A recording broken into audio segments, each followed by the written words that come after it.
Plate having size 120x10. याचा अर्थ असा झाला की 120x10ची एक प्लेट आहे, तो 10 त्याची थिकनेस आहे, 120 त्याची रुंदी, म्हणजे या पद्धतीची ती एक प्लेट असावी. हे बघा अशी एक प्लेट आहे काहीतरी, त्याची लांबी नाही दिलेली, पण ही बाजू जी आहे ती 120 आहे आणि त्याची जी थिकनेस आहे, थिकनेस मला दिसत नाही त्याच्या खाली, ती 10 mm ची. Another plate of 180x12 is pool. याचा अर्थ असा आहे की याच्यावरती आपण दुसरी एक प्लेट अजून ठेवून दिली. कोणती? ती आहे समजा 180. बघा 120 आहे ना, इथून तर इथवर किती होऊन जाईल बरं, इथं दाखवतो ती लांबी. ही जी आहे हे आहे 180 mm. तर 180x12ची ही प्लेट दुसरी अशा पद्धतीने ती आहे. तर तुमच्या लक्षामध्ये येईल की ही कितीची आहे? 180x12 mm ची ही प्लेट आहे. ही 120 × कितीची 10 mm ची ही प्लेट आहे. ओके, तो ही खालची प्लेट आणि ही वरची प्लेट, अशा दोन प्लेट आहे. पुढे जर वाचायला गेलात, which transmit the pull equal to the full strength of the smaller plate. बघा त्यांनी काय सांगितलं आहे की लोड जो ट्रान्समिट करायचा आहे, विच ट्रान्समिट द पूल म्हणजे लोड किती, फुल स्ट्रेंथ ऑफ स्मॉलर प्लेट. छोटी प्लेट जी आहे ना, ही छोटी प्लेट 120x10 वाली, हिची जेवढी ताकद आहे तेवढा लोड आहे, म्हणजे लोड दिलेला नाही आहे, लोड दिलेला नाही आहे. मग तुम्ही आता काय करणार? बघा तुम्ही आता काय करणार, 10 ही छोटी प्लेट आहे आणि ही मोठी प्लेट आहे, दोघं एकमेकांवर ठेवले आणि यांना वेल्डिंग करायचे. तर बघा वाचू ना पुढे काय म्हणतात, अजून वेल्ड ऑफ साईज 6 mm, म्हणजे तुम्हाला ही वेल्डची साईज दिलेली S = 6 mm. कधी देत नाही, तो S मिनिमम तुम्हाला शिकवलं मी. ओके, तो 6 mm. नंतर पुढे वेल्डिंग ऑपरेटेड ऑन 3 साईड, तुम्हाला तिघं साईडला वेल्डिंग करायचे, 3 साईड वेल्डिंग, तिघं बाजूला वेल्डिंग करायची. ओके, आता तुम्ही काय करायचं तुम्हाला सांगतो. वरच्या प्लेटवरती खालची प्लेट ठेवून द्यायची. तुम्ही वेल्डिंग कुठे करणार माहिती आहे का? हे बघा इथे वेल्डिंग करणार, हे दोघांचे जिथं बसले इथे वेल्डिंग करणार, असंच करणार ना तुम्ही. हे तिघं बाजूला तुम्हाला वेल्डिंग करायची.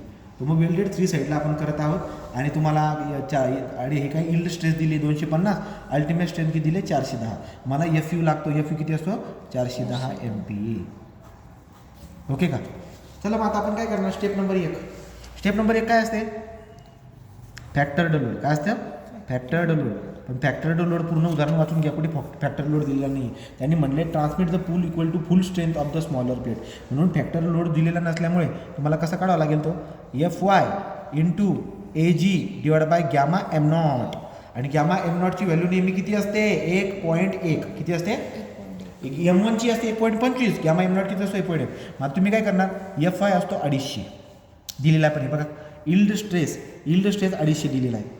तो FY बोललो मी, FU 410 राहतो, FY 250. FY दिला आहे 250. AG किती आहे? AG म्हणजे छोटी प्लेट. छोटी प्लेट कोणती आहे? 120x10ची. ठीक आहे. गॅमा M0 किती आहे? 1.1. आता जर तुम्ही सॉल्व केला याला, तो सॉल्व करण्यासाठी ठीक आहे, तो आता याला जर का आपण सॉल्व केला तर याला कसं येईल बरं का आन्सर? मला दाखव पहिले तू. हा काय आता 250 × 120 × 10 / 1.1 किती आला? हा आला PU = PDW = 27. हा न्यूटनमध्ये, पण किलो न्यूटनमध्ये काढला तरी चालतो. कसा? 1, 2 किंवा जे आहे ते राहू द्या. हा एवढा तो फोर्स आहे बघा, 27 एवढा हा न्यूटनमध्ये हा झाला PU किंवा PDW. बरं, पहिली स्टेप कवर झाली. आता अगोदरच्या उदाहरणामध्ये तुम्हाला फॅक्टर लोड डायरेक्ट दिलेला असतो, परंतु इथं फॅक्टर लोड दिलेला नव्हता. हा equal to the full strength of smaller plate घेतला मी.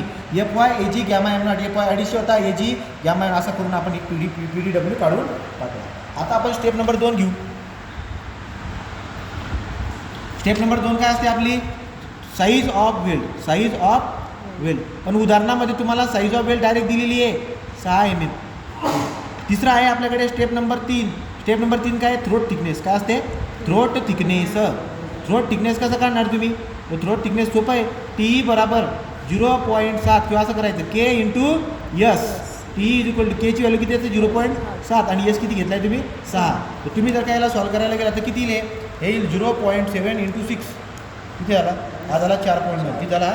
4.2 mm. 4.2. हा झाला TE. आता आपण काय करणार? स्टेप नंबर 4 करणार. स्टेप नंबर 4 काय? कॅल्क्युलेट लेंथ कसं काढणार? PDW = FU / √3 × gamma M1 LE × TE.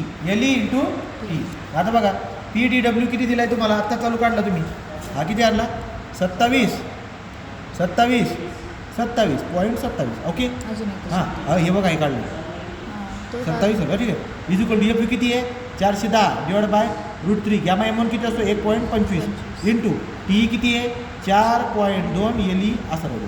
तुम्हाला एल भेटून जाईल ना. टोटल लांबी किती द्यायची ती बघा 27.27 अल्फा इक्वल किती येतो 410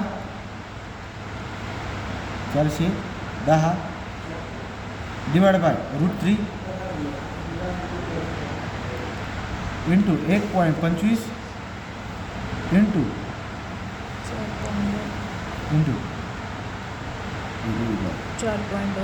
4.2 इंटू अल्फा एक्स बघा. शिफ्ट सॉल्व आन्सर इक्वल किती आलं बघा. हा झाला एली 342.89 म्हणजे किती घेणार माहिती आहे. एली इज इक्वल टू 343 घेऊन टाका. 345 घेऊन घेतात काही काही चालेल का.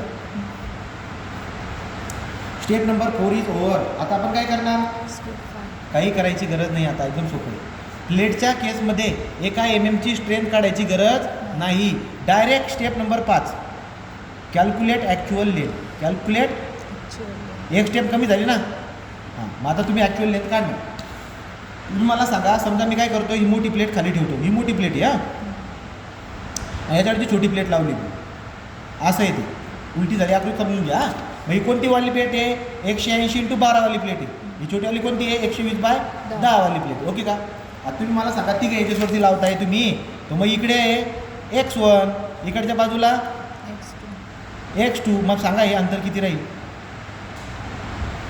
120/10 वाली प्लेट आहे ती म्हणजे अंतर राहणार 120.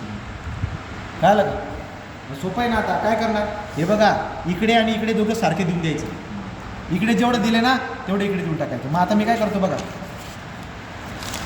x1 प्लस x2 प्लस 120 काय आलं का.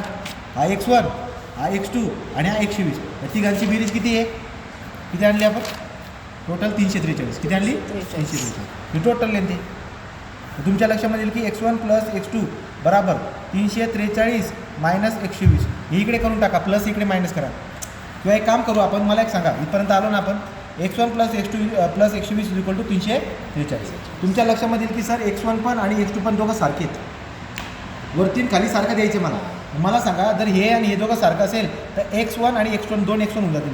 म्हणजे x1 याला बी x1च पकडतो मी कारण सारखा आहे ना तो 120 इज इक्वल टू 343. कॅल्क्युलेटरमध्ये टाका ना काय होतं alpha x plus alpha x plus 120 alpha equal 343. Shift solve answer equal किती आन्सर आला हा x1 आला आहे 111.5 mm. त्यामुळे x1 जर 111.5 असेल तर x2 बी किती राहील 111.5 mm. झालं उदाहरण सॉल्व. ही पट्टी नवीन काढून दाखवायची. ही अशी एक पट्टी आहे त्याच्यावरती छोटी पट्टी आहे ओके. इकडच्या बाजूला किती आलं 111.5 mm.